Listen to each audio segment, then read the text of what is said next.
hosts, Midnight Mike, Joe, and Gretchen.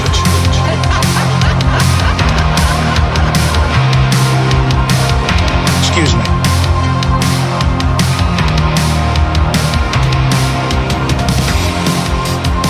Hey everyone, welcome back to another fun-filled podcast adventure. Hooray. My name is Midnight Mike, wishing everyone a hearty hey yo out there. Yes. Hey, yo. And Gretchen is over there on screen. Yes. I hate this place. I do not wish anybody a hearty hey yo. I wish everyone a hearty take off your dirty, unwashed, gross tossle cap. Come on. People like it when you say hey yo. Hey, yo. No, and next you guys are going to make me read more Marilyn Manson lyrics. No. We need a catchphrase for this show. I think hey yo, I'm gonna appropriate that That's from already somebody else's. No, catchphrase. it's not. You got to come up with your own. Hey, yes, it yo. is. I found all these clips from people saying hey yo from Home Improvement, season 7, episode 20. Hey, yo. Is that where Hey, yo. Tim Pool came from? He had a cameo in that episode. Maybe. Hey, yo. Well, I used to have. I think we can come up with a better catchphrase than something. Well, Tim I Pool did has have used. one for a long time. It was check it out, check it out, check it out, check it out. That didn't really catch on too well. Prior to that was your incorrect hearing of a line from Mrs. Doubtfire. Oh yeah, well, Hootaloo. Where you say Hootaloo, but the line is clearly hello. Hello! That's Hootaloo, dude. I'm sorry. This is like Laurel Yanny stuff. Laurel. Yeah, this Yanny. is like Laurel Yanny stuff. That's Hootaloo. Hello! Okay, well, check it out, check it out, check it out, check it out. And a hearty hey yo to everyone out there on this Hey, yo. Wednesday. I don't know if we have Alex Jones clips of the week today. I think we blew our load. Because you shot your wad Yeah. on Saturday. Actually, that's not true. We do have 2 Alex Jones montages, clips of the week. He came back in a big way on Tuesday and hosted Wednesday as well. So, Gretchen, if you want to run and get the rest of your coffee, go ahead and do that while I prep the Alex Jones clips of the week. All right, I'll be back in a few. All right. With my delicious Fox and Sons Electric Boogaloo. Ooh. My personal favorite. Yes, let me transition over there. I'll talk a little bit about Alex Jones. Yes, Alex Jones, he was touring the East Coast. I believe talking to people in That's government. where I'm used to being from, is the East Coast. Oh, yeah, he used to be from the East Coast. Was it? Yeah. I'm used to, from being from the East Coast. Yeah, on East Coast. So that's where AJ was. He was touring the East Coast, talking to people, I believe, in government, and specifically the FBI. I think that he was trying to give them his analysis of what is going on in the world, and specifically the United States, when it comes to tension and political upheaval. What he sees. I don't know who he talked to exactly. Maybe he just wanted a vacation, but that's what he claimed that he was doing. And he came back on Tuesday and also on Wednesday. I just saw some clips on Twitter of him talking about the Charlie Kirk assassination, and he's interviewing a bunch of different people. He's trying to gather as much information as possible, as with anybody out there, to try to figure out what the heck's going on and who to blame, who to point fingers at. And so we have Alex Jones right here from Tuesday. Maybe he'll dip into it a little bit. We'll find out right now. Here we go. Black women are dumb and can't do anything. Black women do not have the brain processing power to be taken seriously. I wanted to play a couple clips from Sam Hyde. Federal government, do your job. Kill them, kill them, kill them. I challenge Destiny in a jurisdiction that's legal to bare knuckles boxing. I challenge you, you wimp, to bare knuckles boxing. I want thousands of doors kicked in by next week. It's a sex cult. It's almost all black guys. Kill his wife, kill his children. Let's just stop. It's fine. We got a computer problem. Oh my God, they just got me banned. My whole income. People shouldn't be cucks. What is that? Who the hell is this guy? You guys don't be wimps. Let's start killing. Wow. I assume all of those pieces of violent rhetoric are completely out of context. He either reading a quote from somebody online or paraphrasing what people were saying. Yeah, the rhetoric is divisive. It has certainly turned up. I don't believe either side has really toned down the temperature at all, which you would I guess hope for after this significant event last week. No, the either side is going full bore, name calling, and going right after each other, blaming each other, and that leads to no good. Well, let's go to Wednesday, the 17th. That's today. Here we go. Who is this fruitcake? Black women are stupid. Charlie Kirk is now in the category of Martin Luther King and Malcolm X and Robert F. Kennedy Jr. and JFK. Expect Charlie Sheen on the show. Let's leave it at that. I'll jack off I'll masturbate to big Republicans being murdered. I'm going to masturbate when more Republicans are killed. Joe, hold on. I 100% agree with you. Let's go to Joe on Israel and Kirk's death. Go ahead, Joe. Man, I just got my chain jerked. They got footage of Ted Cruz having sex with a poodle. We'll go to rebroadcast for a while. This is important. I want to have this. I'll go pull it off X. No problem. That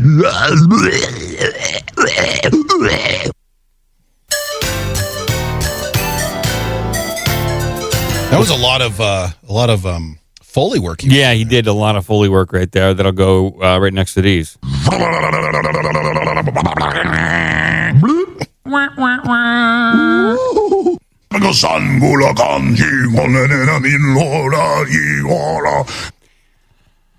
Lot of things right there. A lot of things he said. I was outside the control room eating a piece of pizza and drinking Topo Chico. Just looking at people through the glass, see what they're doing in there. He mentioned masturbation like 4 times. Yeah. On that was today's show, I think. Yeah, that was today. He came back hard and heavy. I got to imagine he's probably not on standard FCC compliant radio at this point. Maybe some micro broadcasts, maybe some micro stations. I don't know how you get away with that. Say masturbation? That's not a dirty word. Well, I think it's the way you phrase it. I think you can say that stuff on FCC compliant radio. Obviously, depending on the station head and how scrutinized they are by the FCC, context is everything, Cratchit. If you're explaining something educational, probably can skate by. If the way he is using it, Alex Jones is using it, probably not. But what do I know? I'm not listening to him. He can't talk about it as an act he's performing. But if he was on NPR and wanted to talk about encouraging kids to do that, then that's fine. A-okay. Yeah, that's right. Probably gets a broadcast board of governors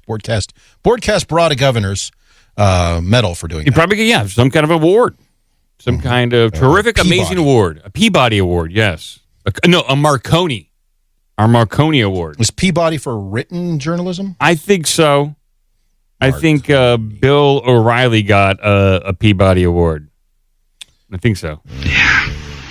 No, he did. Okay. Did he get it for that one? I think he got it for his whole shower Basically, routine. I'd be in the shower and you'd come in and give me a Marconi. You'd basically be in the shower, and then I would come in and I'd join you. Yeah. For my Marconi. If I took you down there, then I'd want to take a shower with you right away. That is true. He got the award for that whole routine. For that erotic reading of his novel, self-published ebook. He only had produced one copy that he read himself. But I'm going to read this on the air. I would start to massage your boob. Just one. Yeah, he's got small hands. Well, a lot of things have been going on. Let's talk about them.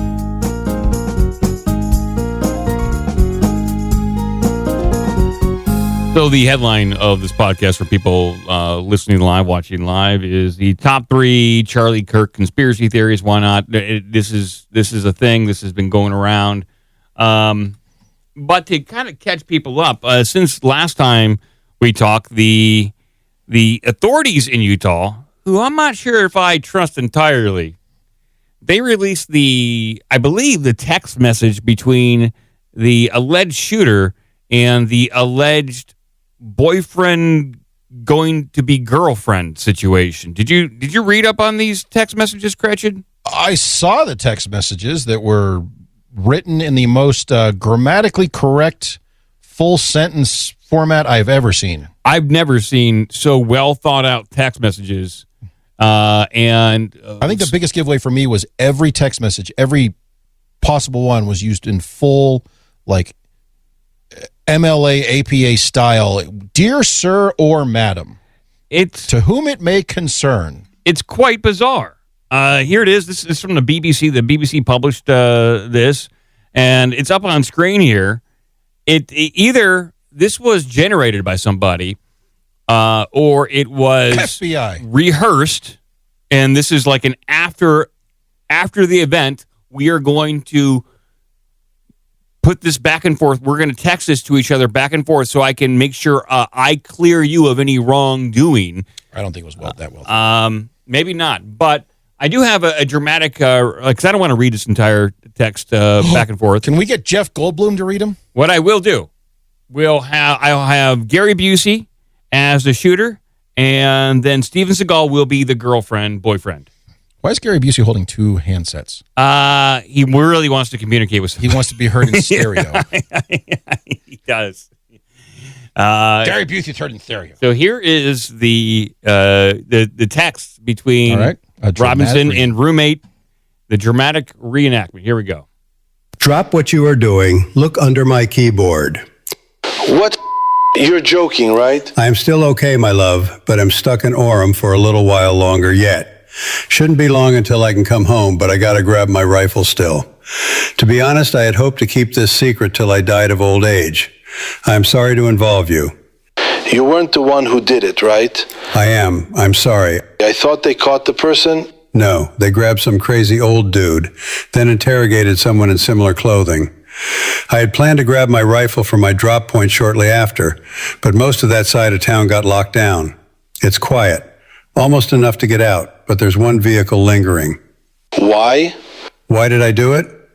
Yeah. I had enough of his hatred. Some hate can't be negotiated out. If I am able to grab my rifle unseen, I will have left no evidence. Going to attempt to retrieve it again. Hopefully they have moved on. I haven't seen anything about them finding it. How long have you been planning this? A bit over a week, I believe. I can get close to it, but there's a squad car parked right by it. I think they already swept that spot, but I don't want to chance it. I'm wishing I had circled back and grabbed it as soon as I got to my vehicle.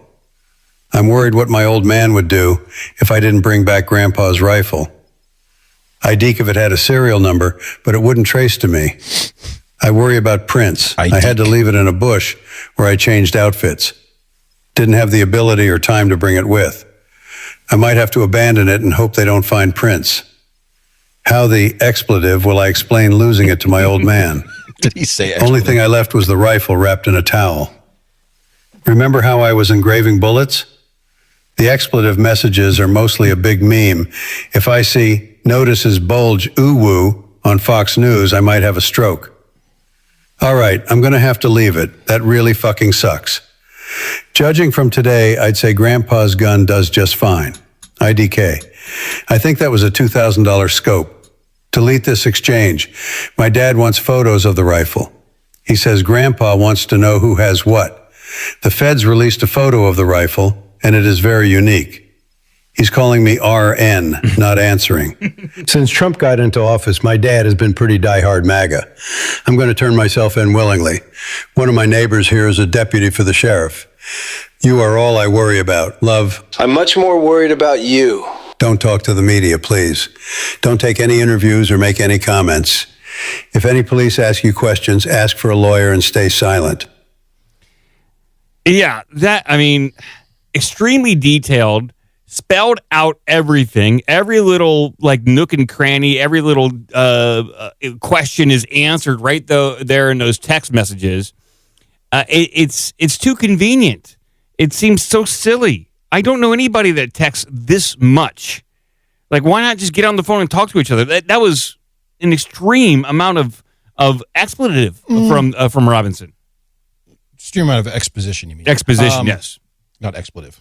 Oh, he's cursing. I like that he typed out expletive. Yeah. Well, my first thought on this is, obviously it's fake. Somebody in the chat, I have to scroll and see who pointed out. Maybe they had the actual text messages, and this was somebody cleaning it up. But then why wouldn't they say that? Why wouldn't they say this is an interpreted version of the exchange? I don't know. Something's going on here, and I don't know if I trust the authorities in Utah right now at this moment. I don't think, is this coming from Utah? I think it's coming from the FBI. I thought this came from Utah. So there's FBI in Utah. So what this reminds me of, I remember when I was in 4th grade, maybe. I can't remember what the scenario was, but there was something I needed a parental signature on for school. And so I didn't have the signature. I was going to fake the signature. And as a 8 or 9 year old, you're thinking through this process and you're like, oh, I'm learning how to write better. So logically, my parents write. I mean, their signature is letter perfect. It looks exactly like all the letters in cursive are supposed to. And so I forged I believe it was my mother's name. I forged my mother's name in like perfect book style cursive because that made sense to me. She's been writing for a long time, so she is going to have perfect cursive signatures. What'd you sign the name as? Tom Pepper. Well, no, I signed Tom Pepper. Yeah, okay, of course. And they said, who did this? And I said, me, Hulk Hogan. But I turned that in. Of course, the teacher looked at it and was like, no, this is fake. But it made sense in my mind. I'm wondering if that's what's going on here. Someone said, we need, a text exchange or something like that between these two people. So I'm going to write it out perfectly because logically, that's how kids who spend all day on their phones communicate. They communicate in perfect, grammatically precise sentences, full phrases, all the rest, perfect punctuation on their little phone texto-machino. So it was written by some, 68-year-old guy in the Salt Lake City office of the FBI. Something stinks here, and we're not getting the full story. And I don't know if we will ever get the full story. There's some sort of cover-up going on, and it's hard to identify who is doing the covering ups. Like there's also eyewitnesses that said they saw the shooter hop into a car that was driven by somebody else. Who are those people?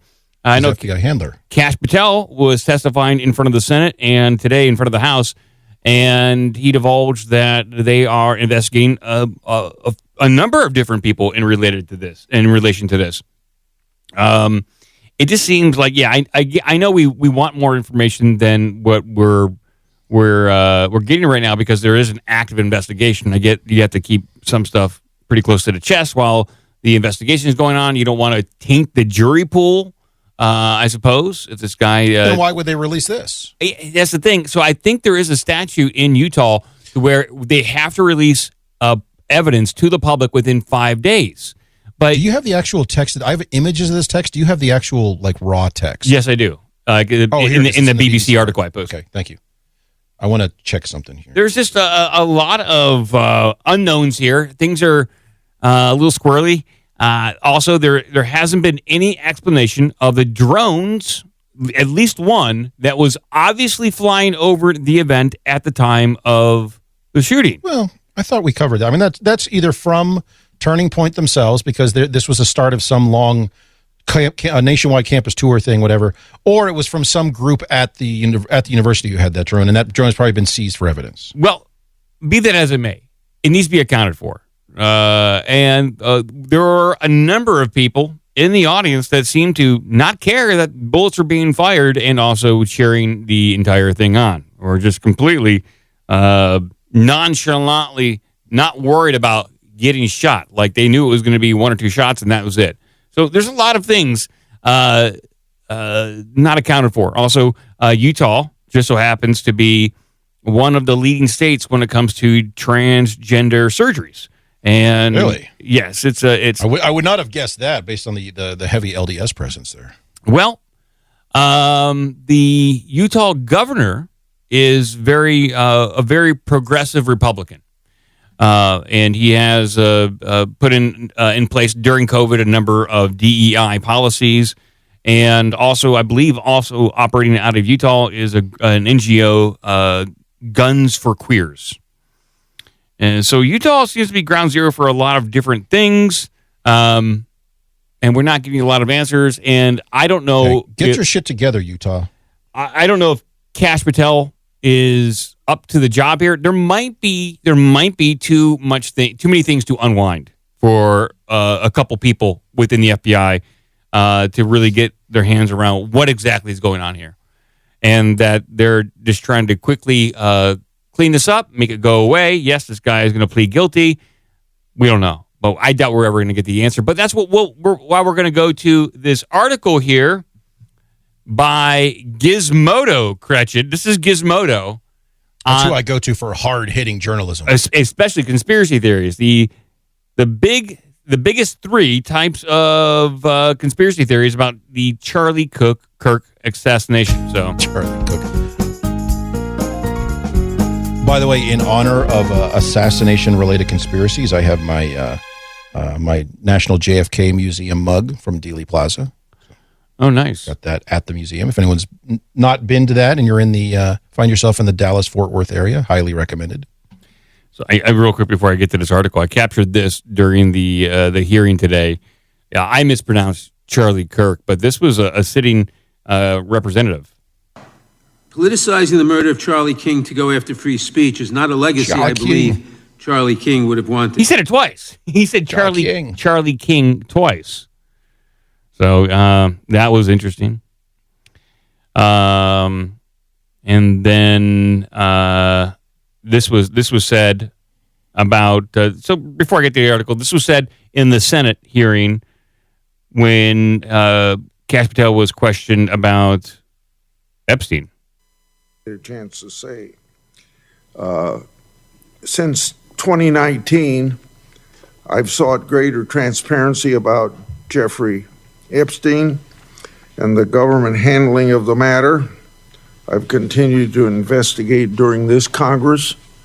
Director Patel, was Jeffrey Epstein an intelligence asset for the United States government or the foreign government? And if so, which agencies or governments? Mr. Chairman, I can only speak to the FBI as the director of the FBI, and Mr. Epstein was not a source for the FBI. Okay. Would you commit to providing my office with all classified and unclassified records relating to the Epstein matter? I will commit to providing all records I'm legally permitted to do so under the court orders. Who was laughing? That was Tim Pool. It seems to me that you know Tim Pool. Accept your answer to my question, but the broader intelligence community ought to answer these questions as well. Victims deserve an answer. That's basically it. Yeah. So, city senator there was asking for all information, and Kash Patel's like, I'll give you exactly what I am legally obligated to give you. Hey, yo. And then Tim Pool chimed in with a little hey, yo there. Which somehow came through the PA at the Senate. Yeah. Well, hey. Where's that coming from? Where'd that come? Well, I was watching Tim Pool stream it. No. I mean, when they suddenly heard him shout, "Hey, yo!" It's like they probably like Tim Pool has a direct line into that place. He's just always called in. Yeah, he loves C-SPAN. He's always calling in. Yo, this is wild. The three biggest types of Charlie Kirk conspiracy theories flooding the internet right now. Woohoo! Yes, it doesn't help that the FBI director has long promoted various conspiracy theories online. That's the subheadline from Gizmodo. Yes, here we go. We're going into this, people. This is Gizmodo. So conspiracy theories about the death of Charlie Kirk have inundated X, TikTok, and Instagram in recent days. And while crackpot ideas have always followed major world events, there's no denying that there's much more that they're much more common and widespread in the age of social media. Kirk, a 31-year-old right-wing influencer, was shot and killed September 10th while speaking at Utah Valley University in Orem, Utah. The graphic killing was captured on video from several angles, since many people in the audience were filming this discussion, quickly uploading footage in the immediate aftermath. The suspect in the killing is 22-year-old Tyler Robinson. Turned himself in to the authorities late Thursday, according to CNN. But the internet has been flooded with conspiracy theories about Kirk's death, both before and after Robinson's arrest. Okay, number one theory for this is AI wrong man theory. After the shooting, the FBI released images of the suspect showing him in sunglasses. The screenshots were pixelated and low quality, which led people on X to run them through Grok in an effort to get a better look. The problem is that running images through AI that attempts to upscale them doesn't give you a better or more accurate image. Laura Loomer, a far-right influencer with close ties to the White House, shared 3 images after the screenshots of the suspect were first released by the FBI. One of the 3 images was the original screenshot. 2 others were fake AI-enhanced images, giving her followers the impression that they were legitimate pictures of the man. Yeah, early on, and I don't know if that's where they initially came from, but early on there was, somebody took one of it was a still from like a security camera, and they did an AI enhance, and it dramatically changed the face. And a lot of people on social media picked it up and ran with that image. Yeah. Which, to your point about to this theory about the wrong man, it's like, it doesn't help that kind of obfuscated what the actual dude looked like. Yeah, here's the AI guy right here. I mean, look at that face. Here's the pixelated version, and then we got the AI version.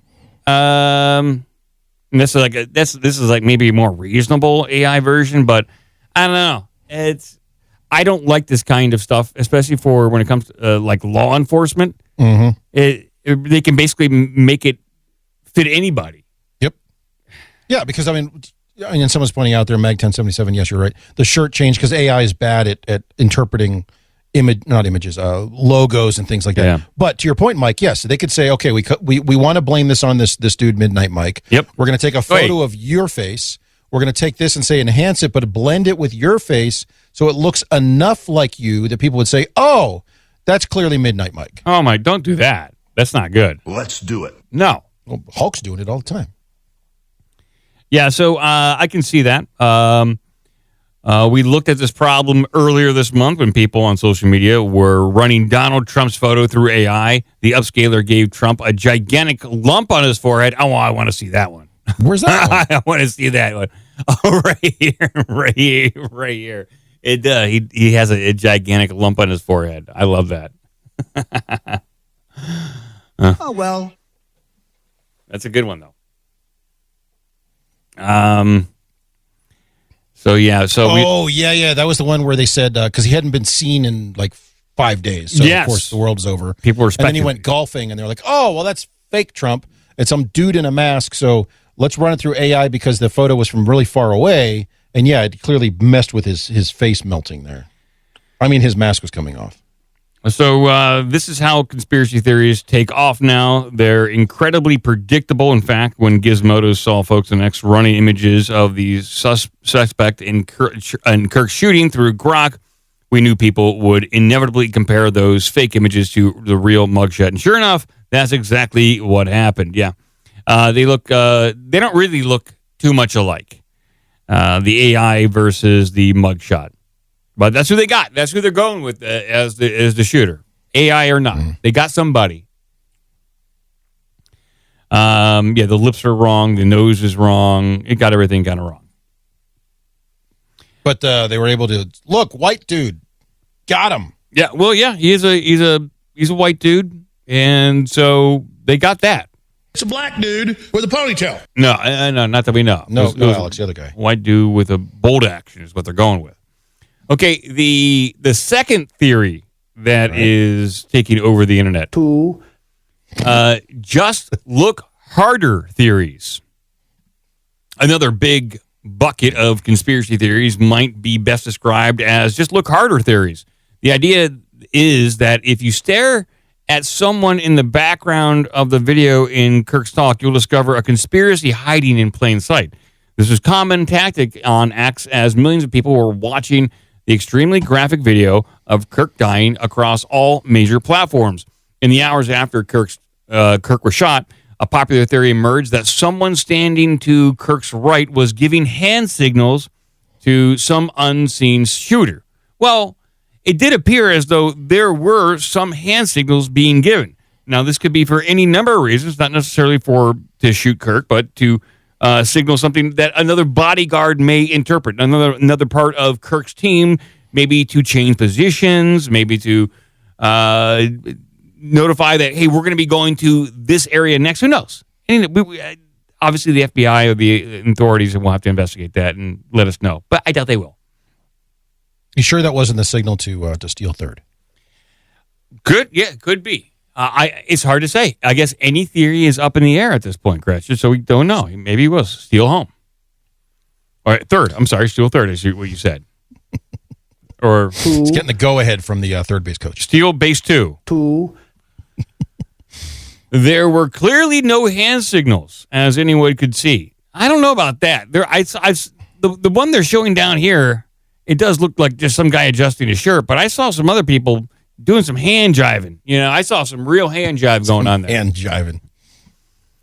But Gizmodo says there clearly was no hand signals, as anyone could see.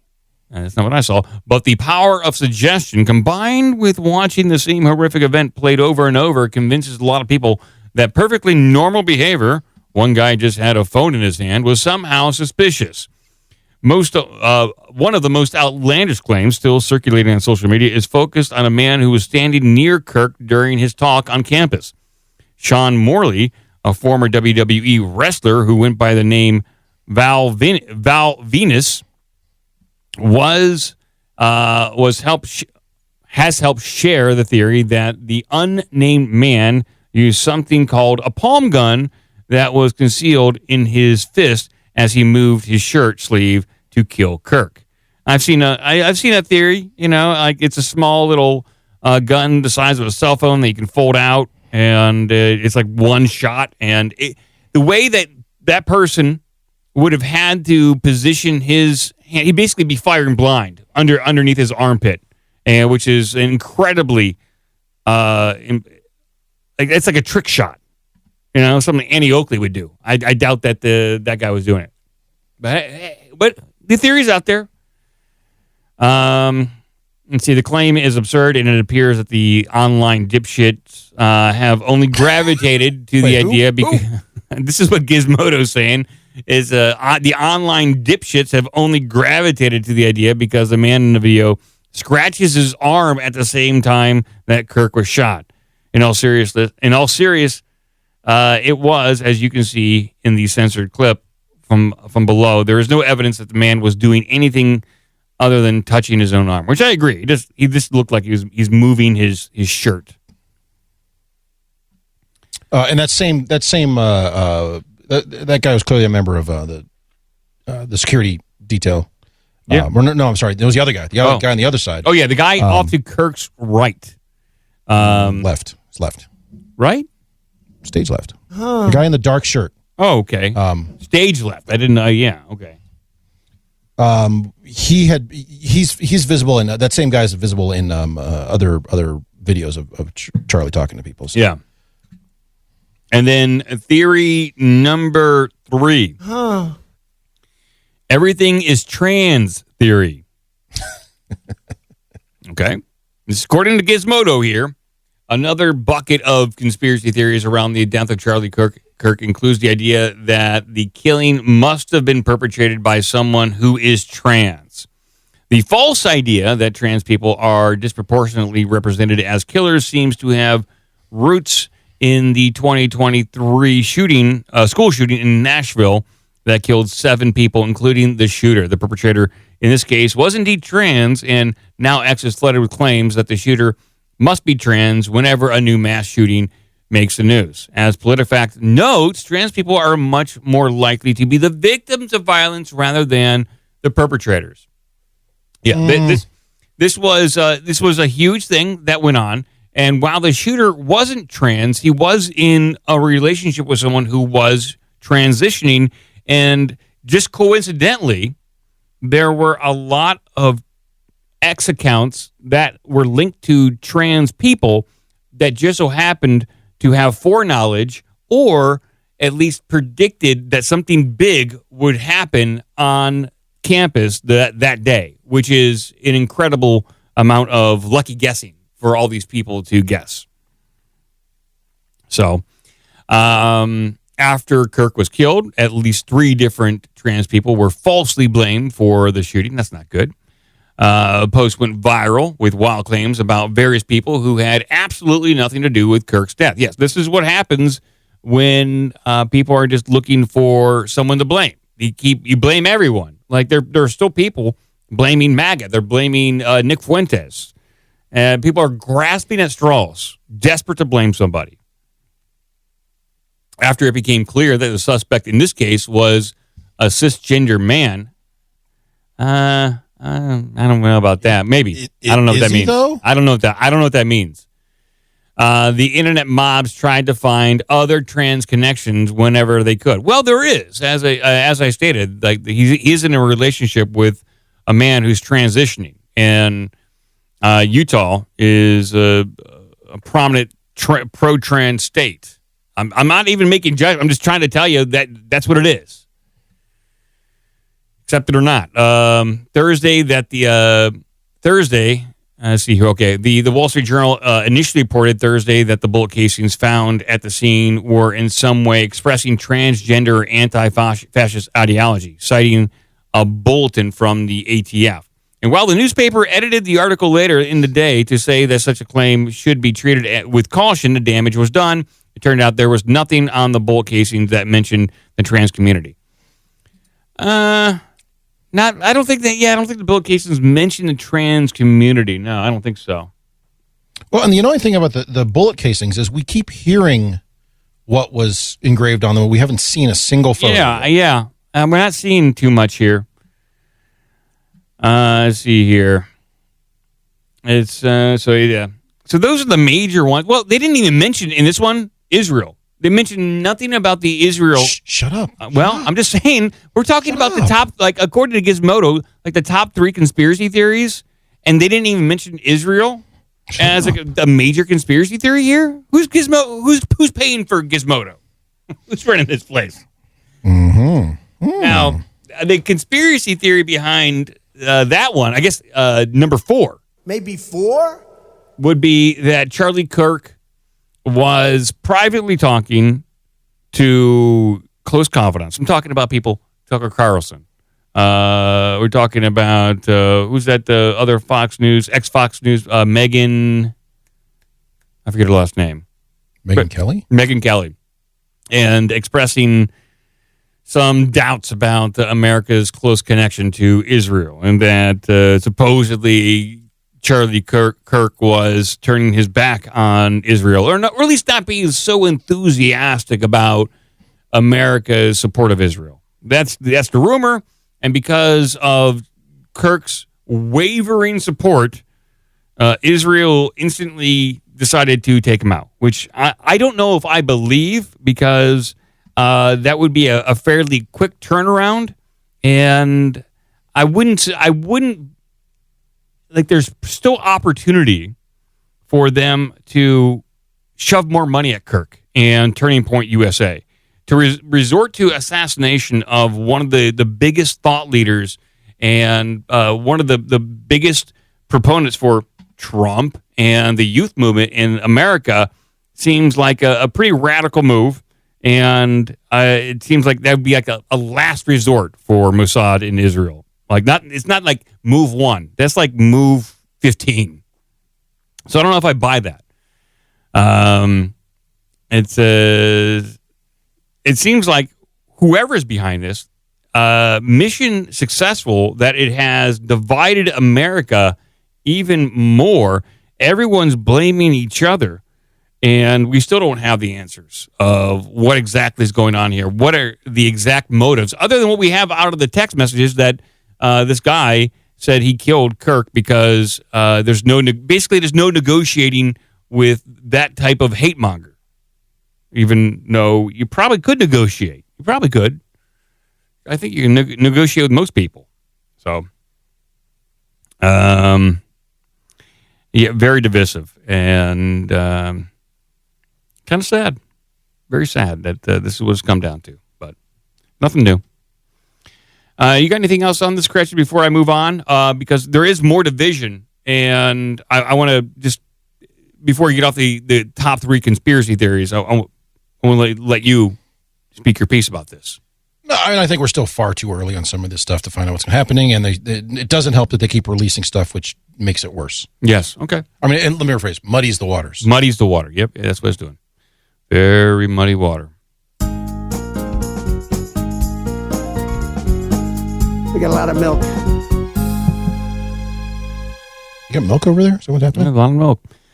Well, like as I said, it's very, very divisive. It is tearing communities apart.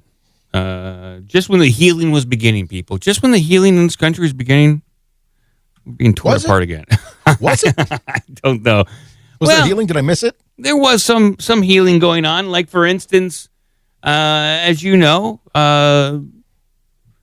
Commander Chakotay of the Starship Voyager of the TV series, Star Trek Voyager, Robert Beltran, well, he came out and had this to say.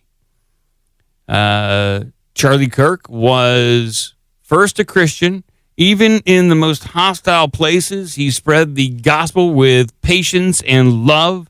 For that, he was hated, and his words were twisted out of context. We lost a powerful voice for Jesus and a great patriot. I pray for those. Filled with such hate. So that's Commander Chakotay of the TV series Star Trek Voyager. And I don't know. Can you put up a picture of Commander Chakotay on screen? I believe in the series he played a man of of Native American descent, and he was a commander on the Starship Voyager. Wasn't he? He was a smuggler or something, and they had to kidnap him at the beginning. He was a bit of a baddie, but he turned his life around and became a critical part of the crew. And so, but all's not well in Star Trek land. Yes, his fellow crewmate, Tuvok, the Black Vulcan, he came out and with not as much support for Kirk and the tragedy. He actually came out and posted this meme, and Tuvok said, the only Kirk that matters is what he posted up. It's a picture of James T. Kirk. I guess he's trying to make light of the death of Charlie Kirk, and he did it. Yeah, he did it. Kirk here. Spock here. So there's friction between cast members of the Starship Voyager. Wait, who posted the thing with Kirk? Captain Kirk versus Charlie Kirk? Who made the Kirk joke? Tuvok. Oh, I can put up his picture. Yeah, put up a picture of Tuvok. Tim Russ is the actor's name. Hold on. Yeah, come on. People want to see Tuvok. I got image issues going on here. You got some. You're log jammed on images. No, I'm trying to find a good one that actually clearly. Here, I'll go with this. It's no time for heroics. I have no intention of sacrificing shit, myself. that one didn't work. At least not yet. Survival procedures, Mr. Sulu. That's Captain or First Officer Spock. That one's even worse. Why are there no good? I'm not going to go make my own here. Frickin' people on the tickety talks and the clippity chimps and all the whatever the rest of these are. I'll just I'll post it up myself. Tuvok, man, right here. There we go. I got it. Here we go. There's your Tuvok. Tuvok, right there. Tim Boom. Russ. Tuvok. Tim Russ. Tim Russ. All is not well in Star Trek. I just want to showcase that there's divisions even amongst cast members. There's a lot of animosity, a lot of hate. I have Tim Russ in costume as Tuvok. Well, that's from Spaceballs being found shit. I didn't know that was him. He was in that. Yeah, he was. But he's not known for... Like, no one knows that's Tuvok. No one knows that's Tuvok right there. Oh, it's a secret. He was always wearing the helmet. Couldn't see the ears. You're right. It could be. You're right. I don't know. All right, someone write that fan fiction where Tuvok initially infiltrated the Spaceballs Imperial Navy and served on the whatever the hell the name of the ship was. What was the name of that ship? I don't know. It had to be something funny because it was Balls. Oh, okay. No, USS Balls. USS Boner Balls. Spaceball 1. Oh, okay. balls. I gotta say, I was pretty close. Balls. That was the when they built it. It was Project Balls. Project Balls. All right, let's move over and do some more headlines. There's more news going on, people. More news. I'll read down some headlines here of some current events, and you guys can let me know what you want to talk about. Wrong. Anatomy of two giant deals. The UAE got chips. The Trump team got crypto riches. That's the headline from the New York Times. I guess it's all about the crypto versus chips. I don't know what that means, but we're probably not going to find out. Here's one. This is a news clip. A Grand Prairie police officer. They go to the wrong address and they shoot the resident. Which is that's never happened. This is pretty.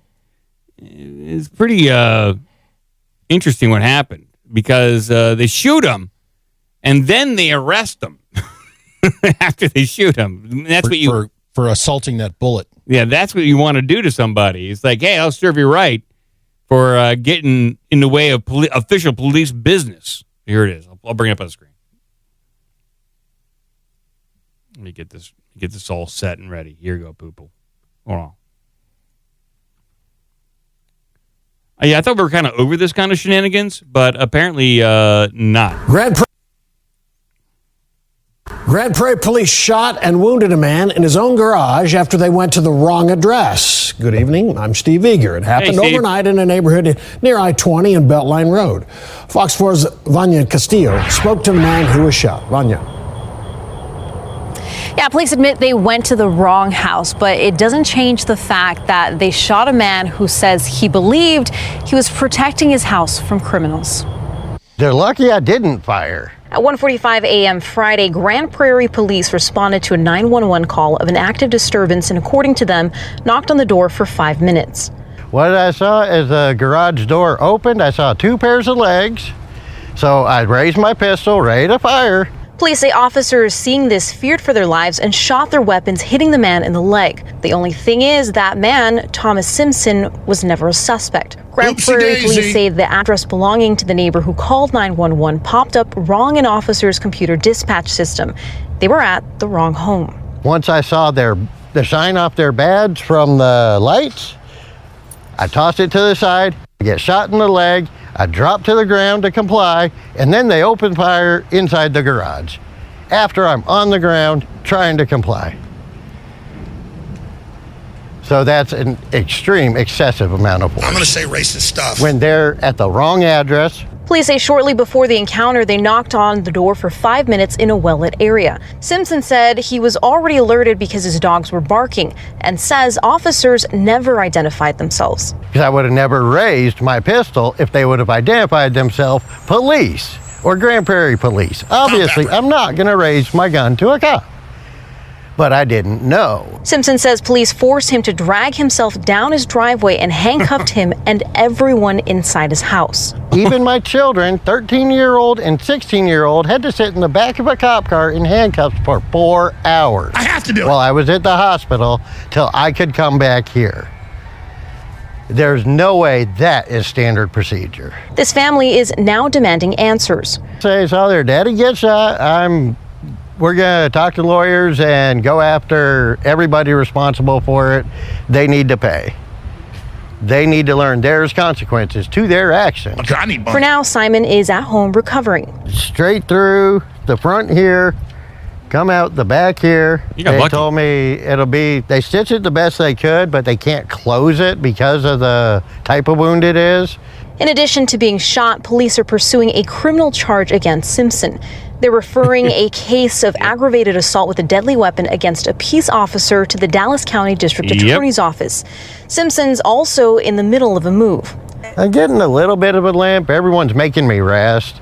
And I'm like, well, we got to move, man. We got stuff to do. Let me do my job. While hoping the Grand Prairie Police is held accountable. A slight inconvenience, I'm looking at it.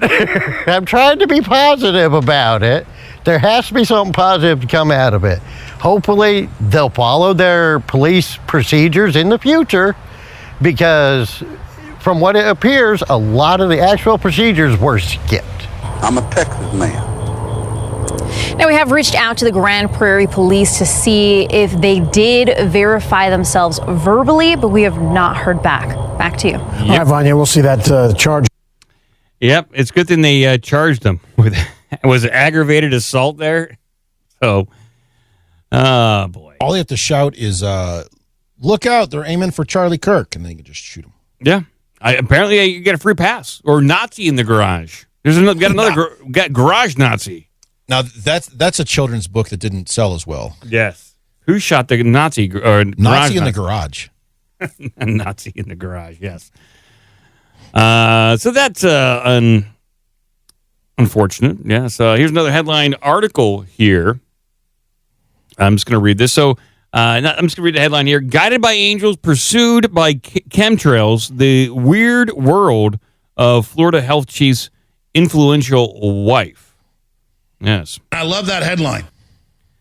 It's a deep story about a bunch of different. Maybe I'll read that one on Saturday because it touches on every conspiracy angle, it's some paranormal stuff, and what the leading, I think, health chief in Florida, what they may believe. It might be fascinating to dig into that. And then we also have a headline here. MIT study finds that artificial intelligence, the more you use it, the more it reprograms your brain, leading to cognitive decline. Oh, really? So we have yet another study on this, Gretchen, that using these AI make you dumb. All right. Well, there's definitely been multiple studies on that, and I think there's certainly something to it that leveraging. It's like when you ask somebody a question, they give you the answer without explaining. You just kind of move on. You're not activating the parts of your brain, the synapses you need to actually come up with to develop the processes, the theorems, and to come up with that end result. Yeah. So if you rely so heavily on AI that you're just not ever doing that, then I could definitely see that over time your brain just turns to mush. Okay. Some people are okay with it. Yep.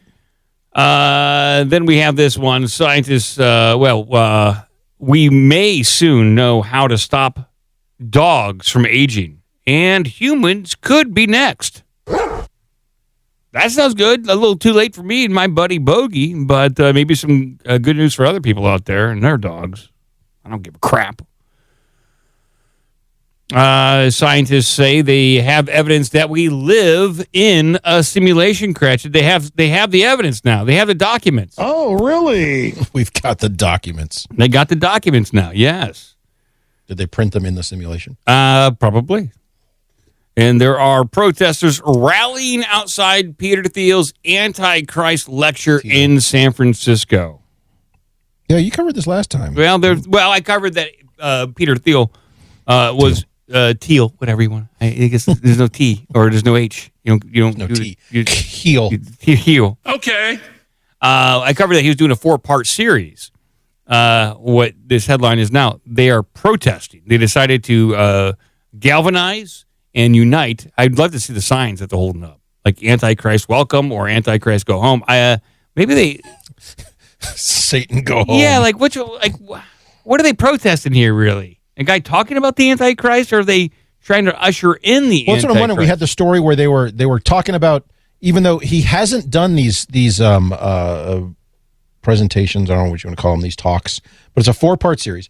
He hasn't done them yet, but they were speculating on what it might be. And now you've got people based on I assume on the speculation, protesting what he's talking about. But they don't even know what he's exactly talking about. Yeah, I don't know. He could just be in there reading fart jokes. Yeah. Well, this comes from, where's it come from? The San Gizmodo? Francisco, no, it's some San Francisco rag. The billionaire venture capitalist Peter Thiel is holding a lecture series in San Francisco this week about the Antichrist, and it galvanized dozens of demonstrators to gather on the steps of San Francisco's Commonwealth Club in protest, some donning devilish costumes. All right, cool. Cosplay. About 50 people. Wait, they're dressing as the devil? Yeah. They're dressing as the devil. But they're protesting him talking about the... I'm confused. They like the Antichrist. They want to, so they don't like that he's talking about the Antichrist, even though they're dressing up as the devil. I have to do it. The message is all mixed on this one. We don't know. I can't follow who's on what side when. We don't know. We don't know what's happening. I don't know what's happening.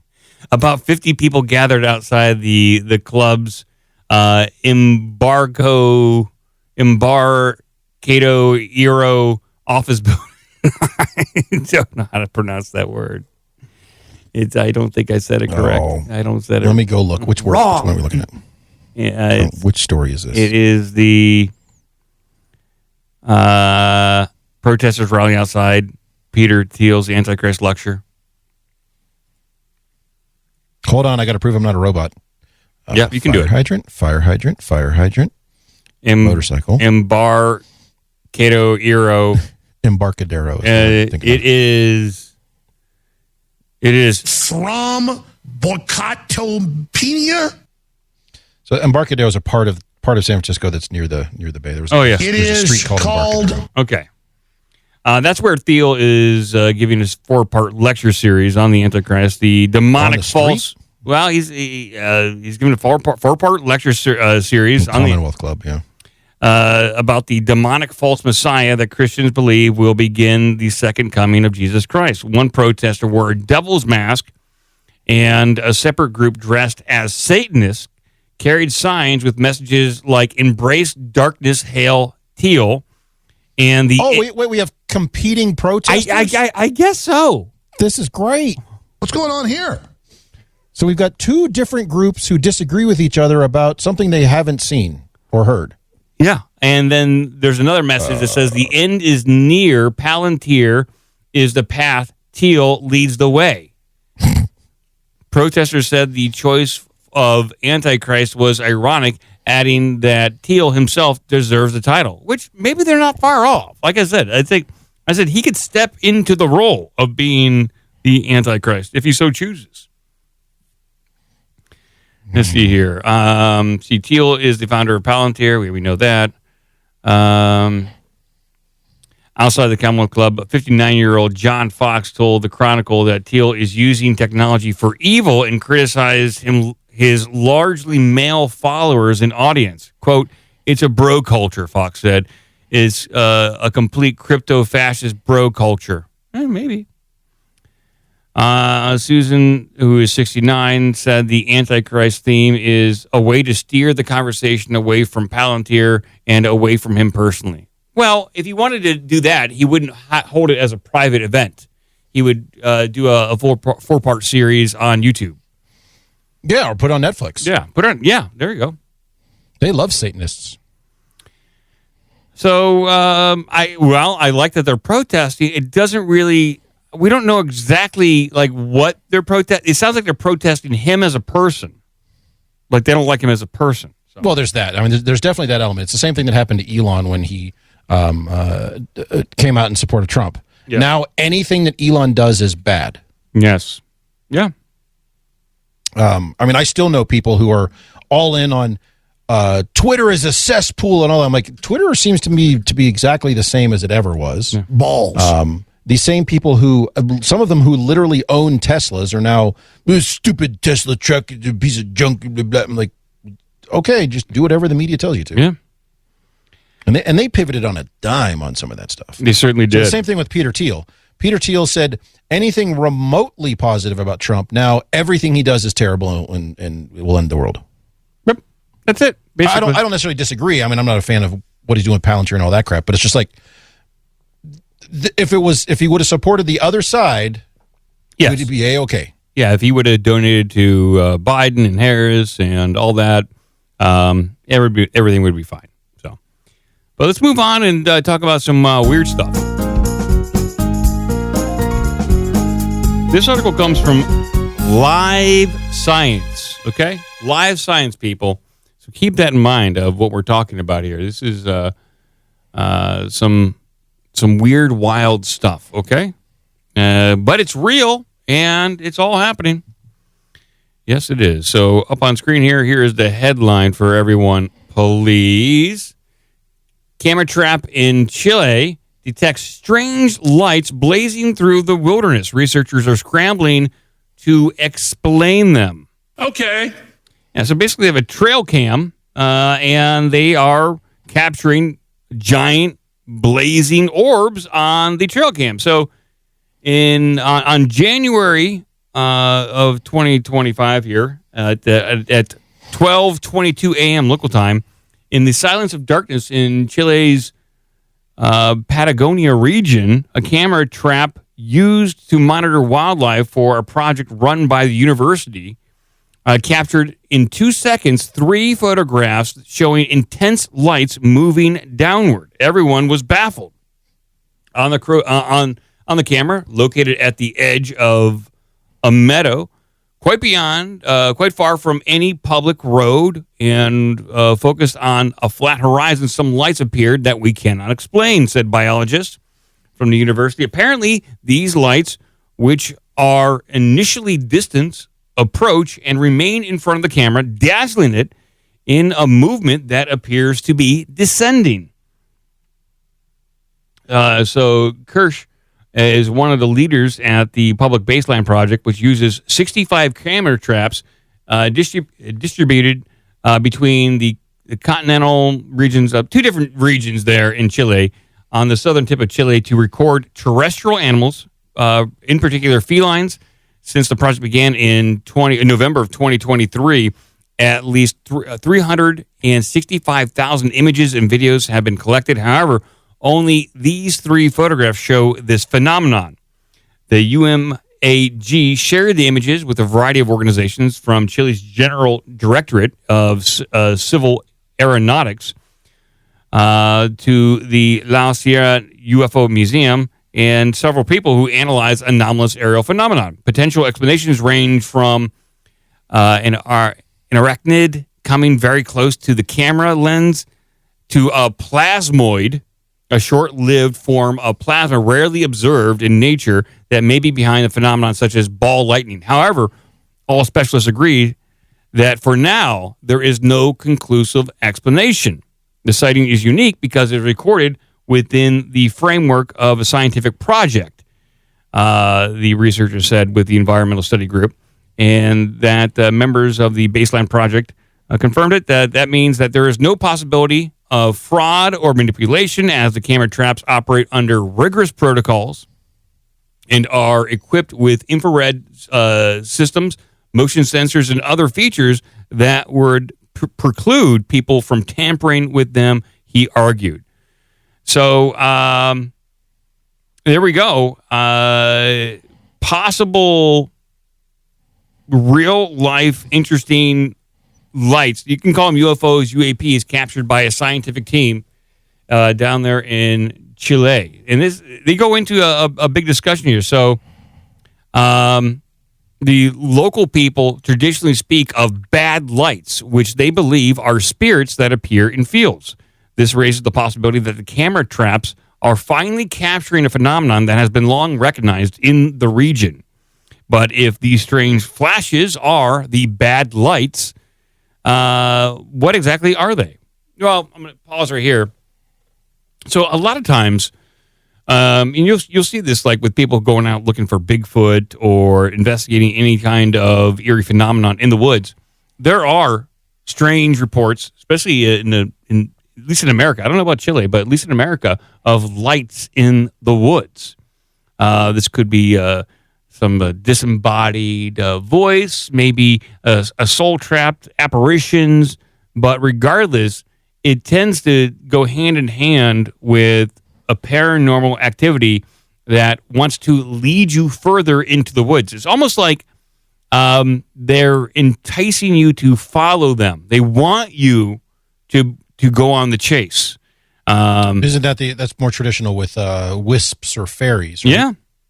I want to lead you into the woods. This is not uncommon. I think we have something, I think in Texas, called the Morphon lights, I think it's called the Morphon lights. I think I think it's called Morphon, but correct me if I'm wrong.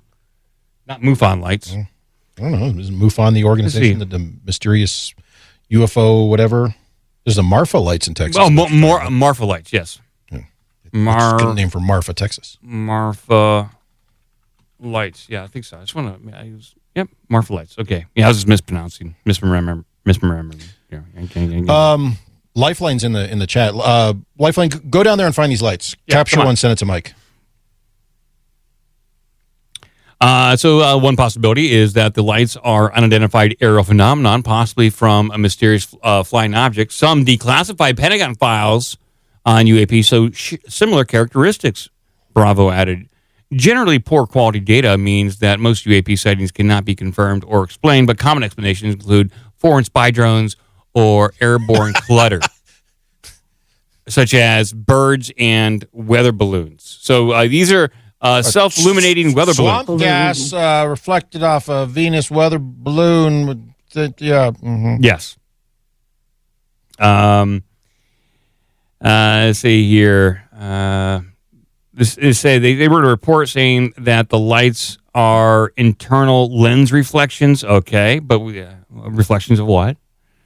And so then they go on to say, in separate reports, technicians from the UFO Museum suggest that a spider or a moth may have inadvertently tripped the camera's sensor. That's because the first photo, what appears to be an insect or arachnid, can be seen along the edge of the image. However, the insect does not appear in the subsequent photos.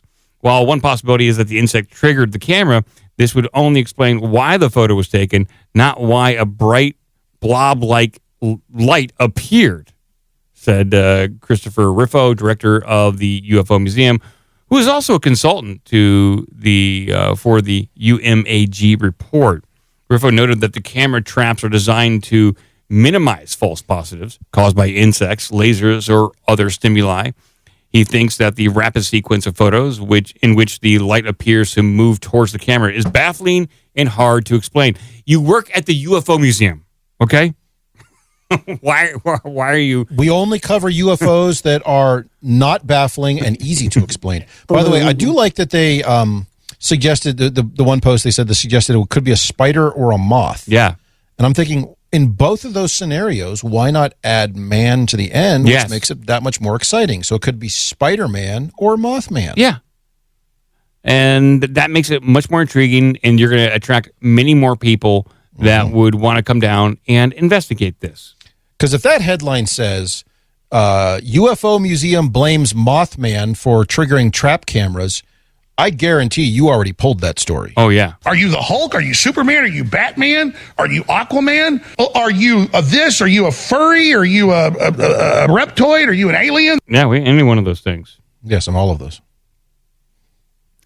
Museum researchers analyzed before and after photographs taken by the same camera during the day and the night in the process of wildlife and under different atmospheric conditions, and reviewed the manufacturer's manual to rule out technical failures. So far, they have not found any explanation. It's anomalous. You captured probably plasma balls. Plasma balls is what they got, people. And they don't know what to do with their balls. Balls. For this reason, researchers from the UFO Museum are planning to carry out their very own on-site field work in the area to collect additional data and analyze other local parameters such as the terrain, lighting conditions, and environmental factors. Finally, boots on the ground. That's what we need there. Bravo added that the monitoring project is in the area is scheduled to continue for up to 10 years, and more camera traps are planned. So, okay, I like it. And they didn't hide this. They came out with it, which is fantastic. You tend to get this in South America. They tend to be a little bit more open with this stuff, which is good on them. The scientists involved are eager to know what this was. This is also science. It's about discovering what happens in nature. Meanwhile, the mystery remains, so scientists and those interested in the anomalous aerial phenomenon are working together to understand it. Balls.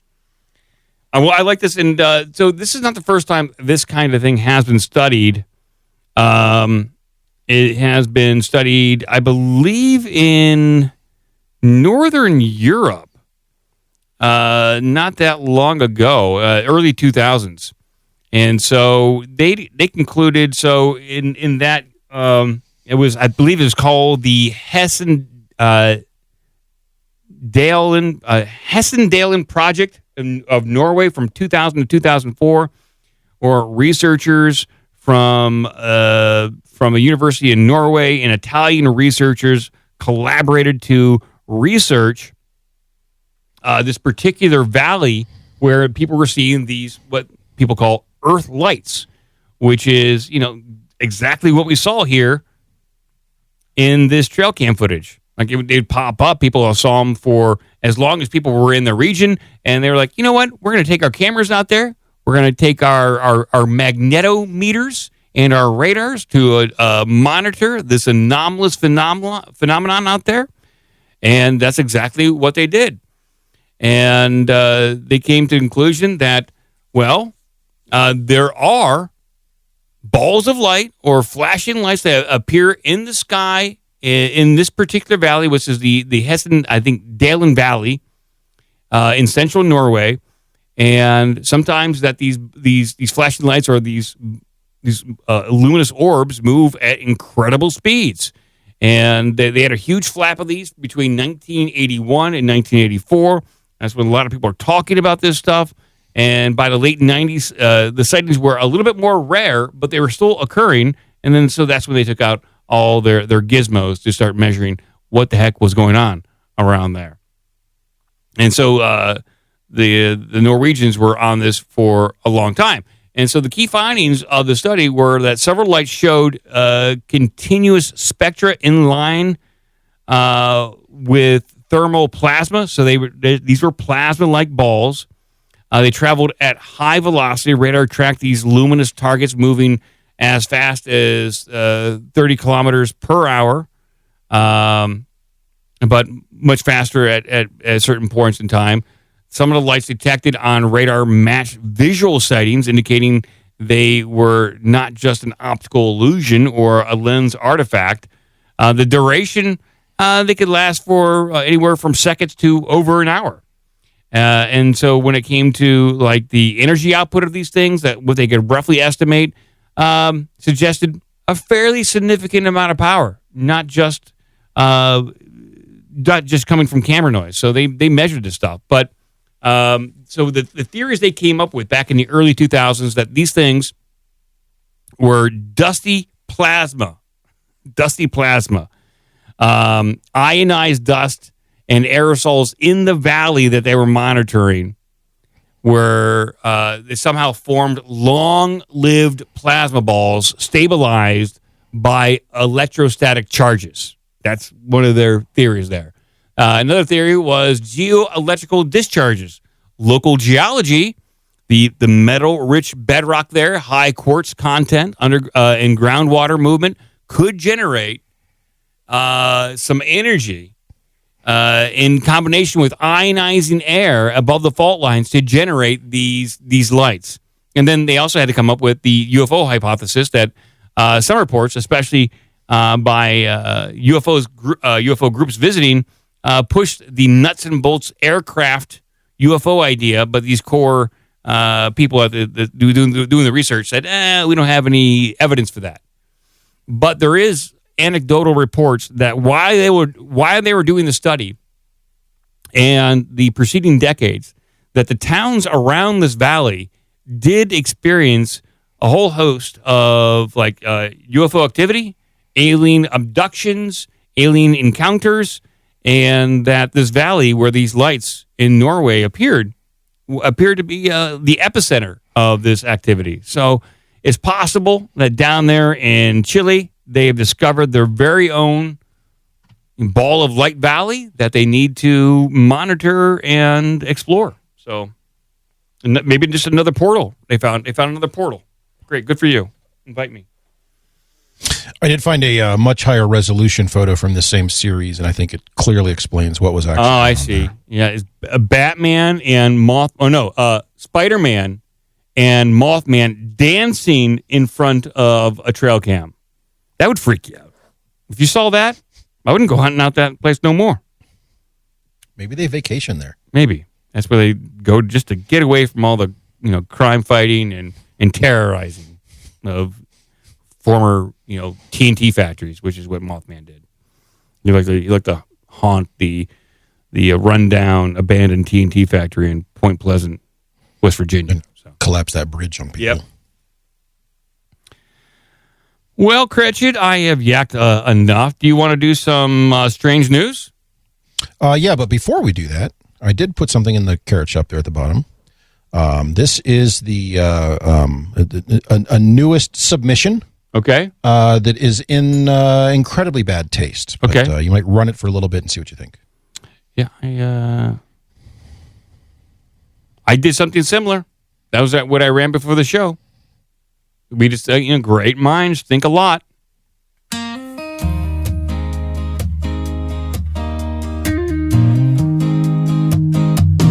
Drop what you're doing, look under my keyboard. There's a little folded secret where the crumbs are stored. If you find a frantic scribble in a heart that's flawed, don't call the press yet. Laugh so it's not untoward. Drop what you're doing, look under my keyboard. Roommate found a post-it with a plot twist there. Said I could take him out like it was written on a dare. Phone buzzing like a beehive, hearts in free fall. I'm okay, I'm stuck in Northam. What an opening call. He's half apology, half heavy-hearted sigh. Talking grandpa's rifle like it's a family tie. Oh, please be joking, says the one on the line, while the other types a novel that ain't rated PG or fine. Drop what you're doing, look under my keyboard. There's a little folded secret where the crumbs are. I will play the entire song at the end of the show after my grunge version. Because I did pretty much the same thing as you, Cratchit, but like the grunge version of it. And here's just a little taste of mine.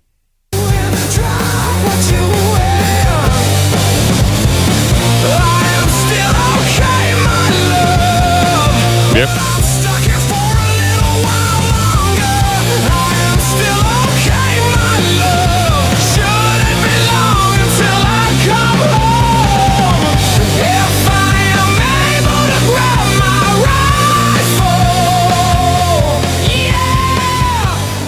A little bit different, a little bit harder edge, but the same message. We used lyrics from an obvious forgery to make songs. So, all right, it's incredibly in bad taste, but hey, yeah, it is.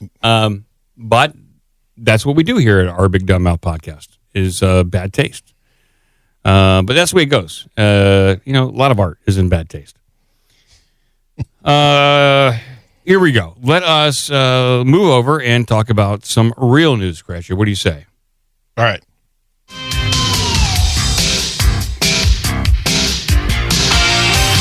Yes. Oh, let's start with this one. I had a bunch of these for the last show. Hey, yo. Start with this one. So one of the advantages of going on a nice Caribbean cruise with your Caribbean queen. Oh, yes. Is there's legalized gambling out there on international waters. That's good news for degenerates. You could win a lot of money. Yeah. Or in this case, you could run up a huge debt. And this guy had a plan. Boy. Did not work. Cruise passenger who lost $16,000 gambling jumps overboard is arrested. That's a funny headline. Yeah, maybe he didn't think it through, Not unless he had like a raft waiting for him and like a dinghy it's all part of a flotation device. Another boat out there waiting for him. Yes, a cruise ship passenger faces a federal charge after he jumped overboard with thousands in cash on him. Oh, he jumped over with money? Okay. Over the weekend in Puerto Rico after he incurred about $16,000 in gambling loss on the high seas, federal prosecutors say. So he lost $16,000, but he had a bunch of money on him. I guess he had more money on him, but he didn't want to lose it all. J. Xander Omar Gonzalez Diaz was arrested Sunday after he jumped off the Royal Caribbean Rhapsody of the Sea when it docked in San Juan, according to criminal complaint by Homeland Security Investigation Special Agent Gabriel Santiago. It's Gabriel Santiago. Santiago? You sure? It's okay. Spanish for a whale's vagina. Oh, okay.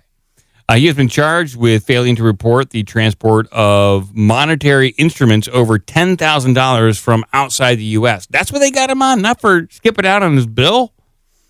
The complaint does not explicitly link Gonzalez Diaz's decision to jump overboard with his alleged debt. Yeah, I was going to say, that's a pretty big one. But when did he jump overboard? Was it in international waters? So maybe they couldn't get him for anything. No, it sounds like as it was pulling into port, and in Puerto Rico, it's going to be the same rules as coming into the U.S. His grand plan was, all right, so we got to all show our passports when we arrive. I'm going to jump overboard and just swim to shore. No one ever thinks of that.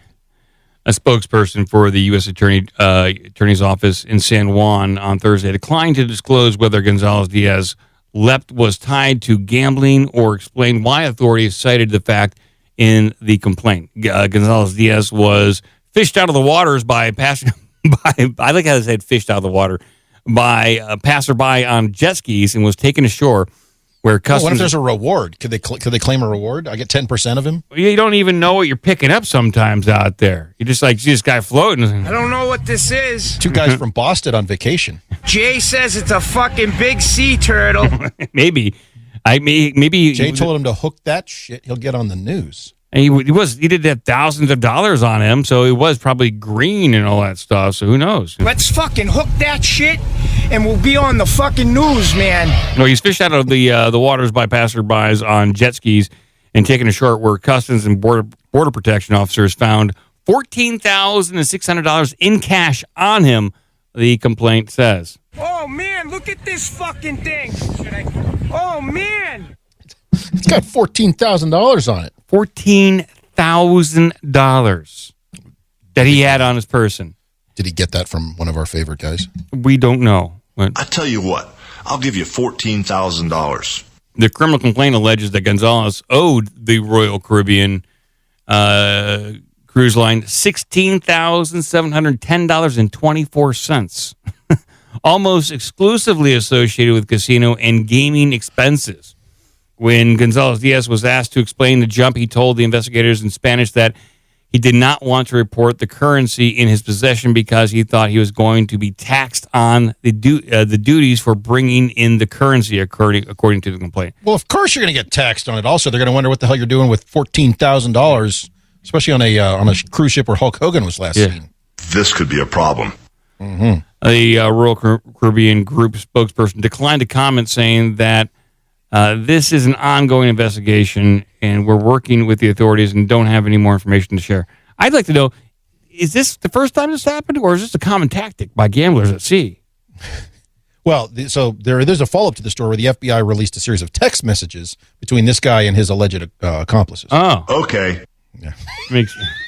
Hulk's not buying it. Yeah, he's not buying that 1 second. A lawyer for Gonzalez Diaz couldn't immediately be reached. He needs money to pay a lawyer. I think he confiscated all that stuff. So, well, fascinating. I do have a wacky story of another seafaring story. Do you have this one of a person in scuba gear? Do you have that one? I do have that one. In fact, I have one with a local news story. Oh, awesome! If you want it, yes, do that one. Oi, matey. I don't think he was talking that way. Yeah, he was. You know he was. This one's got a local news story. Local news. I just got a text message from some trans person. I don't believe this. No, Are they okay, my love? Yeah. They're saying they just told me to delete this text message. Okay. All right, here you go. So this is the story you mentioned with a local news story to back it up. Okay, so this is real. This is real. That happened. That's what we're trying to say here, and that's why I like local news, is because then we can just say it's real. Okay, here we go. As opposed to all the stuff I make up for the show? Yeah, that's right. New at 4, we start with a Channel 9 exclusive that is almost unbelievable. It happened at Disney Springs. Good afternoon, I'm Greg Warman. And I'm Martha Sagowski. Orange County deputies are looking for this man. They believe he swam up to a Disney Springs restaurant last night in a wetsuit and robbed it for thousands of dollars. Channel 9's Nick Papantonis working this exclusive for us. He's live outside of Disney Springs. Nick, that suspect still on the run. It's not clear where he got in and out of the water from. It could have been right here, frankly. That is the Paddlefish restaurant behind us, which was a crime scene at midnight. The Paddlefish restaurant prepared to open as normal Monday, hours after that whole place is a giant pedo command base. Replica steamboat, stripped off his wetsuit, and robbed the restaurant of at least $10,000 in cash. A heavily redacted report showing it happened just after midnight, after the restaurant closed and the manager was counting money to put into the safe. Investigators said after the man spray painted the security camera, he forced 2 employees to get into the corner of the room and close their eyes. The robbery taking about 2 minutes before the man left and the employees called 911. Investigators believe the man, who was described as wearing clothes and a beanie by the employees, put his scuba gear on, got back into the water, and swam off. But to where, they don't know. The investigation still active. Nobody was hurt in this robbery. Investigators are still working this. It's still active, and both the owner of the restaurant and Disney spokespeople are referring all questions to them. Live in Lake Buena Vista, Nick Papantonis, Channel 9 Eyewitness News. Yep. Cut or eliminate homestead property taxes heading into the 2026. Oh, we got another stories here. So the guy who was wearing a beanie. Swimming, probably because he spends a lot of times around pools. Hey, yo. Yeah, could be Mr. Tim Pool himself. Yes, it could be. Why would you get out of the water and spray paint the security cameras when you're wearing a mask? Because he saw it, he has seen it in every Hollywood movie ever. And I'm like, whoa. Every movie. You got to either destroy the security cameras or you spray paint them. I think it's like in every big heist movie. You take a still photo of the room and you put it in front of the camera. Yeah, smart people do that. Others, dumb people spray paint the cameras. Just spray paint it. That's what I'm talking about, baby.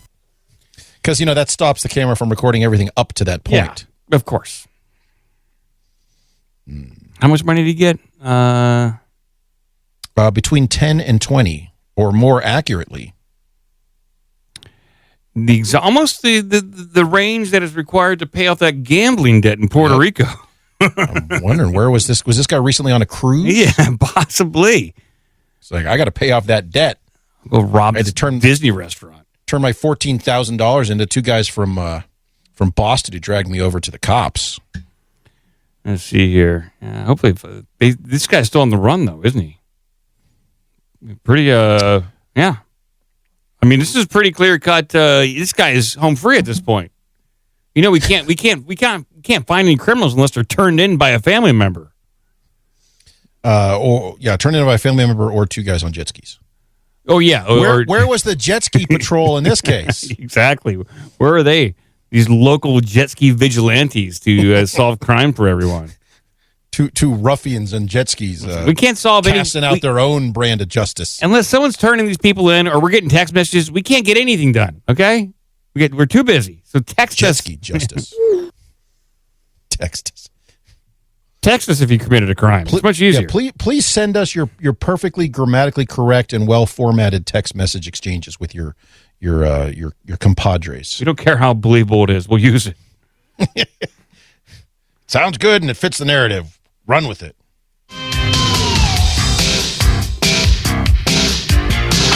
It's a baby fucking wheel, man. It is. Where it was. It could have been. Sorry, I'm texting people about the crimes I've committed. Oh, okay. I was kind of wondering. Make sure that they don't get This. implicated. Delete this now. I want to make sure everyone knows you didn't do it. Delete this when you're done. Where's Nancy? All right. Oh, let's see. We got some more wacky criminal news. We have whales trying to talk to us. Whales are talking to us? Oh. Yep. Oh, I forgot about this one. We have another update on our favorite Earthbound incoming spaceship comet thing. Oh, okay. NASA responds to concerns that the 3I Atlas comet is an alien spaceship coming to invade Earth. What's going on here? NASA's official response was, shut up. They're forced to respond because the whole thing is weird and creepy. Okay. NASA has responded to growing speculation that the mysterious interstellar object 3I Atlas is actually an alien starship preparing to invade Earth. Well, they might be. We don't know. It's open. And grab your ass with both hands because they're coming for you. That was NASA's response. It's a bit over. Carl, don't tell people that. It's a bit over the top. It's a bit over the top, but I think they'll get the message. You're just stirring people up when you go out there and respond to press conferences. What does it mean to grab your ass with both hands? And grab your ass with both hands because they're coming for you. I don't know. How do you grab your ass? I got big hands. I can use one hand. I don't need to use I am not going to do that as artwork. The 3I Atlas, first detected earlier this year, is the only the third confirmed interstellar object to ever be spotted passing through our solar system. Unlike asteroids and comets bound to the sun, it entered from deep space and will eventually leave again. So they claim. We don't know. This thing could hang around like a bad neighbor. Yeah, how do they know it's going to leave? Yeah. It could just pull up and stop and take a good parking space. Yeah, ask for, sugar. Yeah, you guys got any extra sugar? You guys got any milk around here? Need a lot of milk. Sugar. We got plenty of milk down here, so help yourself. They're here to check out the Great Lakes. Its unusual brightness and rapid rotation rate have fueled conspiracy theories, with some insisting it could be an artificial craft. Unlike typical comets that only reflect sunlight, 3I Atlas appears to be glowing on its own, sparking theories that it may contain a power source or engine. And it goes on to say Avi Loeb has argued Did you say that engine or engine? It says engine. Okay. It goes on to blame Avi Loeb pretty much for this. But NASA shuts down the invasion fears. Yes, NASA officials, however, are dismissing the alien invasion talk. And they would. That's exactly what they would do. They don't want to panic the public. That's just what they want you to think. We already told you that they're not allowed to come out and tell us what they really want us to. And grab your ass with both hands because they're coming for you. That is the first draft. They're not telling us on the second draft that. No, they also suggested go outside and fire 2 blasts in the air. Yeah. I told you they were coming for you. Maybe Alex Jones should be the spokesperson for NASA. That'd be a good job. Talk about adding excitement to. Yeah. Have you watched a rocket launch lately? It's just yeah. And, the blast reaching apogee. It looks great.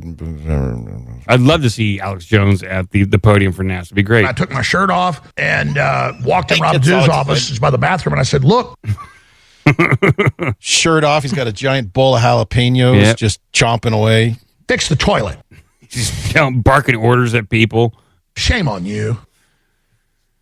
But NASA went on to say the agency has been tracking 3I Atlas with ground and space telescopes since its discovery, and says it shows all the hallmarks of a natural comet. Well, a lot of remote viewers, we read down a description of what remote viewers said. They said it was a combination of technology and organic. There was some sort of slime aspect to this thing, like the internal structure. There was slimy stuff.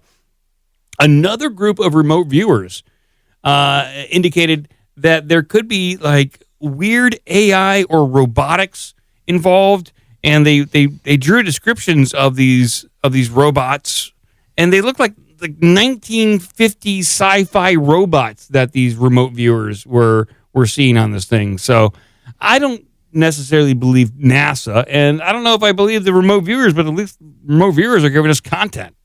NASA's not giving us anything. NASA, shut up! It's a comet. Quote, it looks like a comet. It does comet things. We have a series of text messages from this clear comet to its comet friends talking about comet stuff. Yeah, we have what comets do. We got a text message right here where they're admitting to being a comet. Yeah, right there. It said, I'm a comet and I'm coming near the sun. Yeah. It has some interesting properties that are a little bit different from our solar system comets, but it behaves like a comet. It walks like a comet. It talks like a comet. It's a comet. That's what they're saying here. Let's see here. How do they wind us up? Alien life still on the table, even though I said NASA. Yeah, might as well. Even though NASA has downplayed the Theory Atlas as a starship, the agency is closer than ever to proving alien life once existed on Mars. Okay. Thanks, NASA. Thank you. Starships! So they're talking about the Mars lander, Perseverance, talking about the samples on Mars, which I think they already kind of alluded to this in 1977 when we first put the lander in Canada, and they found, and then they New Mexico. Yeah. We landed a probe on New Mexico. It's possible. So fascinating, and I'll continue to follow this. It's I don't know if I trust NASA, but we'll get more from them, I'm sure, as we approach October, when this thing gets closer and closer to us. So, and eventually slows down and deploys its invasion force. Correct. Via text message.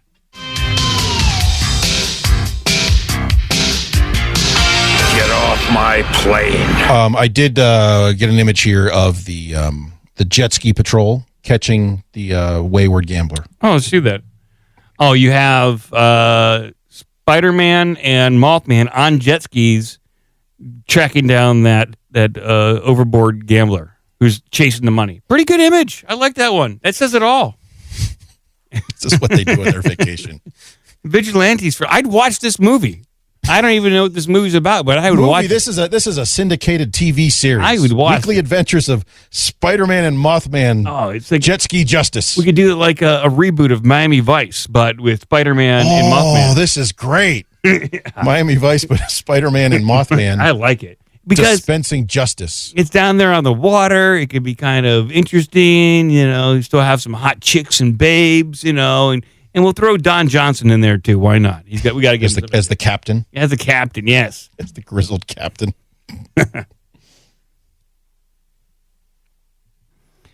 We got another story for us out there. Yeah. So I've got this one. Somebody brought up who do we have to blame for this one? Let's see here. Gotta make sure I give credit here. Whoa. Seeing it. Okay. Frightening Me said, someone needs to investigate the Chuck E. Cheese connection to ley lines, which we have discussed a number of times. Yeah, I just haven't had time. At ley line nexus points, there's a Chuck E. Cheese within a certain radius or certain area that is clearly drawing upon that energy.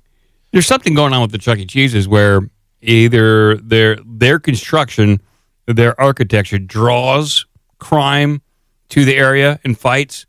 Kind of like the way in Ghostbusters, that building, the architect built a building that was basically a big psychic lightning rod. And that very well could be the psychic same. Antenna. Psychic antenna, yeah. That very well could be like Chuck E. Cheese. Or Chuck E. Cheese's just so happen to be constructed on areas that have a lot of crime. And maybe it's because of paranormal activity, ley lines. We haven't had a time to investigate fully. But and they also all connect to deep underground military bases. Yeah, exactly. Whoa!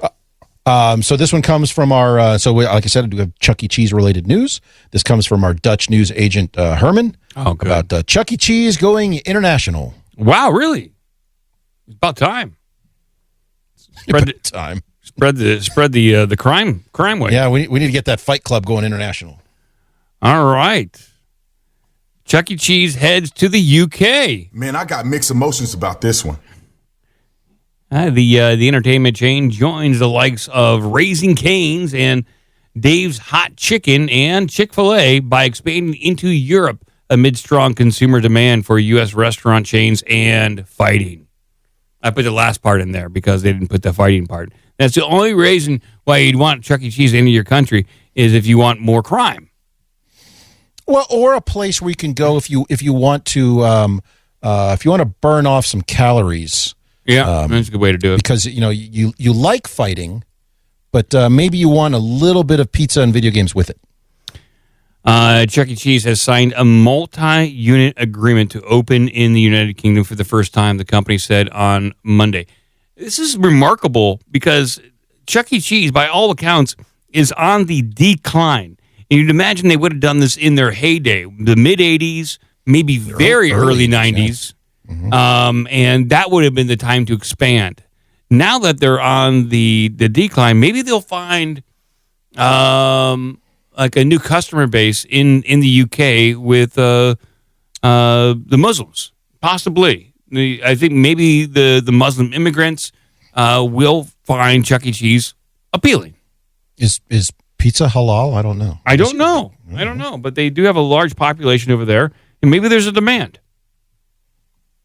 The kids' entertainment chain has been expanding globally and opened its first location in Africa last year near Cairo. The location includes zip lines and trampoline adventures, rope courses, and a climbing wall. Sounds like a terrorist training camp. That's a good point. And they opened it outside of Cairo. I don't know. Yeah, I see this. I saw the exact same situation. Like we watch Al Qaeda videos, their training videos. They got all the same things, except maybe not the trampoline adventure. But I don't know. Maybe Al Qaeda does have a trampoline adventure. Why? You never know what they might need to be prepared for. Yeah, jumping over walls, of course. Mm-hmm. Get that extra bounce. The brand also signed a multi-unit development agreement in January to enter Australia and cause damage there through a partnership with master franchise Royal Hospitality Group. The chain's UK location will have attractions that are tailored to the market, but the chain did not specify what attractions will be included beyond a mix of arcade and interactive play. You can just do the same stuff in Cairo pretty much. Zip lines, trampolines, rope courses, and wall climbing, and then a shooting gallery. And then fighting. Fighting on the hour. Yeah, with scimitars. Fighting on the eights. Chuck E. Cheese continues to have a strategic focus on international development. Domestically, the chain has been expanding its reach across the U.S. and is looking at alternative formats for expansion. I wonder, so has Chuck E. Cheese actually been expanding even in the U.S.? I don't even know. I don't think that's true, unless they have co-branded with UFC, which I don't think they have done, which they should do. Let's see. It says there's 677 locations. Are those all in the U.S.? No, I think most of them are dilapidated.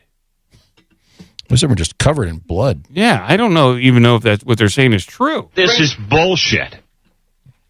Yeah, Chuck E. Cheese currently has 600 units globally and in 25 U.S. states and 17 foreign countries and territories. I don't know about this. Yeah, that's great, isn't it?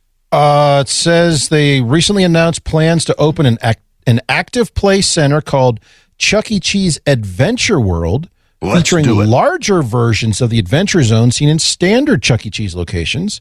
And the first location planned to open in November of this year in Arlington, Texas. So again, if you're in Dallas, stop by and visit the what's my thing here? My Dealey Plaza mug to visit the JFK Assassination Museum, and then go to Chuck E. Cheese. Swing on over to Chuck E. Cheese, yeah. See the Adventure World.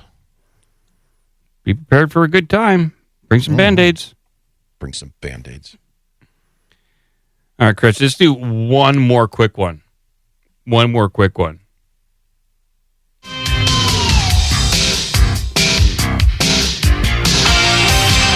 are you going to do about it, asshole? One more quick one. Let's see. Oh, there we go. Hello? We routinely cover news of interesting car accidents and truck crashes. Oh, yes, we do. We've covered news of people dumping all sorts of pasta in the woods. Oh, yes. Weird things getting spilled across roads, eggs, chickens. Chickens and eggs. Now, some some delicious Halloween candy. Oh, really? It's about that time of year. Oh, my God.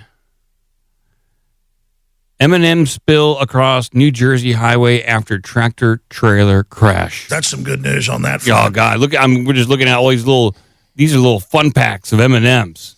They're still wrapped. They're still wrapped. This is good stuff. This is good as money, people. Boxes of this stuff. Oh, my. You could feed yourself for a whole year. Dozens of boxes of M&Ms spilled onto the Interstate 80 in Warren County on Monday night when a tractor trailer struck a truck parked alongside the highway. Officials said the tractor trailer carrying the candy was traveling west near milepost 2.4 in Newton about 10:15 p.m. when it rear-ended the parked vehicle. Oh, geez. What a travesty. Both box trailers were torn open as a result of the crash. The drivers were checked by emergency workers but declined to be treated. And they're all hyped up on M&Ms. You know, running around the street getting get the M&Ms, boosted out of their minds, mainlining M&Ms 24/7. The traffic was temporarily detoured while police investigated, and the candy was removed. Where was it taken? Police recorded it saying, "Where for any M&Ms are here? None. It's all cleared up. There wasn't a single one, or it melted. No good anymore. Bunch of bats. It's all came you. Down, ate them all." Fell in the street. Oh, yeah, they should have. I mean, it would have been really awesome. Like at the same time, there was like a school bus, and they just let the kids out and go. Like, there you go, have at it, kids. But no, man, because you get in trouble. Like we'll read stories like an armored car tips over. There's an armored car wreck, and there's like money everywhere. Well, the banks want that back. I think if you steal a bunch of M&Ms, I think you can get away with that. I think they're going to overlook that. That's just kind of like a wink, wink, nudge, nudge. Like, take what you can, but just don't tell anybody about it. Well, a lot of candy wrappers, if you recall, they used to say, return unused portion for full refund if not satisfied. Yeah. Winky, winky. Could you return a bunch of this? And be like, I didn't like these. Yeah, these sucked. Yeah, these sucked. I want my money back. This sucks, and it sucks bad. It's a bit harsh, but okay. So if you need Halloween candy, New Jersey's the place to be. And coincidentally enough, New Jersey was the state where they dumped all that pasta. Was it also New Jersey? Yeah. Okay. You can just dump stuff in New Jersey. They don't even care. They love it. Care. They love it. As long as it's food related, someone will clean it up. Yeah, someone's going to come by and get it. Bunch of New Jersey devils out there. Next level. M&Ms. Well, thank you everyone for hanging out during this Wednesday show. We will be back on Saturday for a Saturday show. Oh, that makes sense. And until then, you can go to obdmpod.com or ourbigdumbmouth.com. I'm going to try to post up the most recent doom scrolling as soon as I can, but I was locked out of the account, so I'm waiting for Sam to give me permission to release it. Until then. You gotta get flagged or something? I think he changed the passwords. 1, 2, 3, 4, 5. Yeah, that's what I tried. But he's at the end. Very clever. I don't know what he did. Password 1 now, Mike. But until then, you can guys just go to Sam's YouTube. It's all there, or Twitter. You can listen right there too. But we're officially moving over to Spotify, and they're going to be They're doing all of our video for us, so we'll be doing video on Spotify. So we'll see how that goes. Sounds terrible. I don't know what that means, but I'm told I don't know what that is. It could be a good thing. Yeah. Spotify's the one who will like just delete all your stuff for no reason at all. Yeah, I'll give you guys 2 weeks. We'll see how it goes. I'm optimistic. Lifeline says Sam's password is Sam is the best 1. Oh, okay. Not far off, probably. Well, it's not that one anymore. Now it's Sam is the best 3. Okay. He just keeps iterating. Do do do do do do do do do do. I need pickles. Yeah, there he is. You got pickles. I love fasting. That is true. Fucking clown world. I need Pickles immediately after that. And nice pickles. Well, thank you, Cratchit. Thank you, everyone. Shablagoo. Keep watching the skis because Mothman's out there dispensing justice.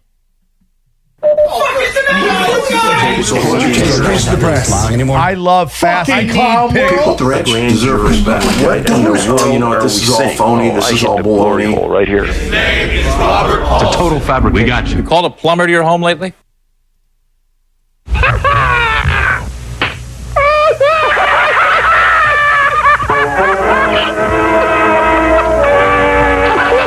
That's about all. Shablagoo. Sit, Ubu, sit. Good dog. Till next time, take care of yourself and each other. Well, now you know the rest of the story. We'll go to rebroadcast for a while. This is important. I want to have this. I'll go pull it off X. No problem.